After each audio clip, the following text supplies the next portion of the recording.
All right, hello everybody at Westlake Charter. It's so great to see you again. I figured I would pop in for another tutorial.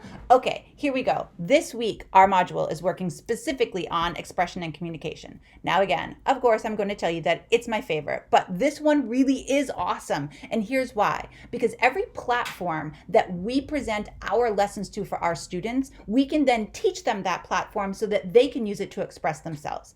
So the more we will look into and the more we vary the way that we approach our instruction, the more options for communication our students will have.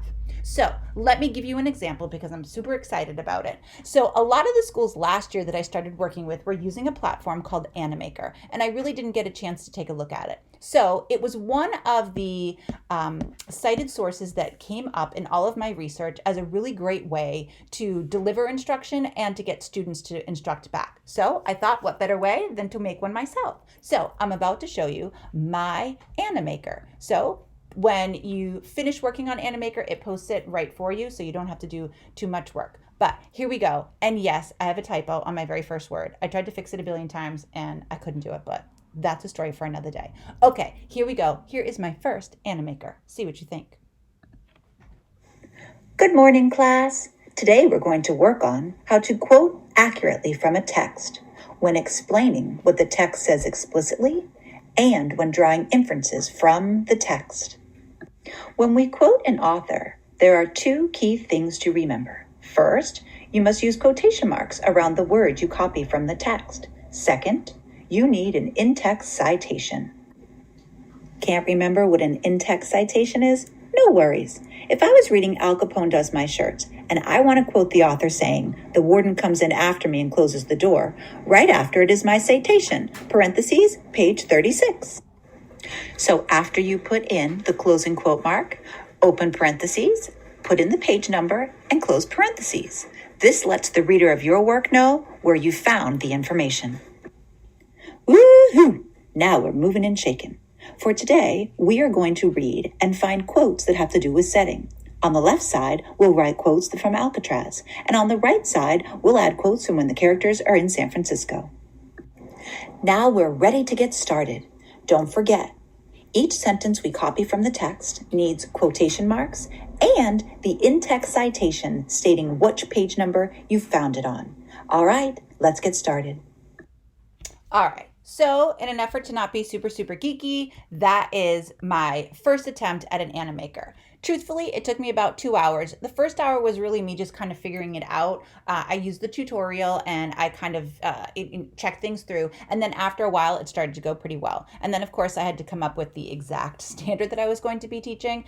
And then you notice that I actually named it what my standard was to make it easier on me so that if I start compiling these, or even better, I start assigning them to my students and my students come up with some pretty great quality work, then I have them. And again, if I've set up a class website or I have a class blog or I have some stuff going on, this is also a great way for students to share their work outside of the classroom. If they were to make something like this, it would make them feel really proud. They would go home and these are projects and things that they would share out. Plus, it's really great 21st century skills for our kids to be able to start using programs like this and not just in a computer class, but all the time in their expression and communication with us.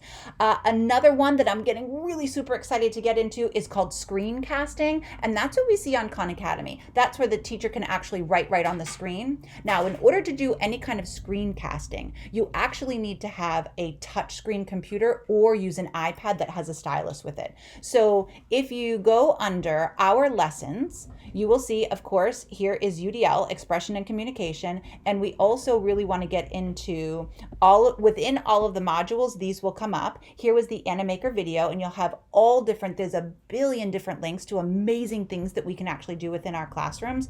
Again, so we can teach in an engaging way and a new way for us to communicate with kids, and then what a great way for them to communicate back with us.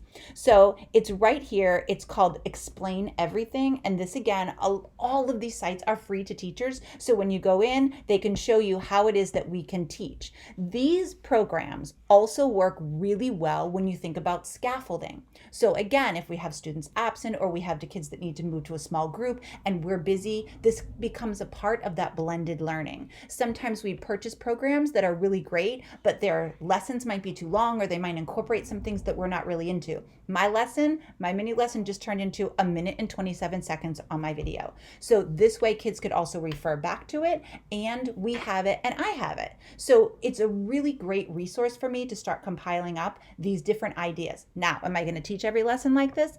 Absolutely not. But maybe once or twice a year, I'll have a cool Animaker video that I'm going to present to my kids. And of course, I'm sure that they will be pretty excited. I also have some things to work on, as you noticed, in terms of my voice and some of the timing, but I'll get better with time. And the kids will appreciate the lessons that you put out. They understand what you're trying to do and they get really excited about it.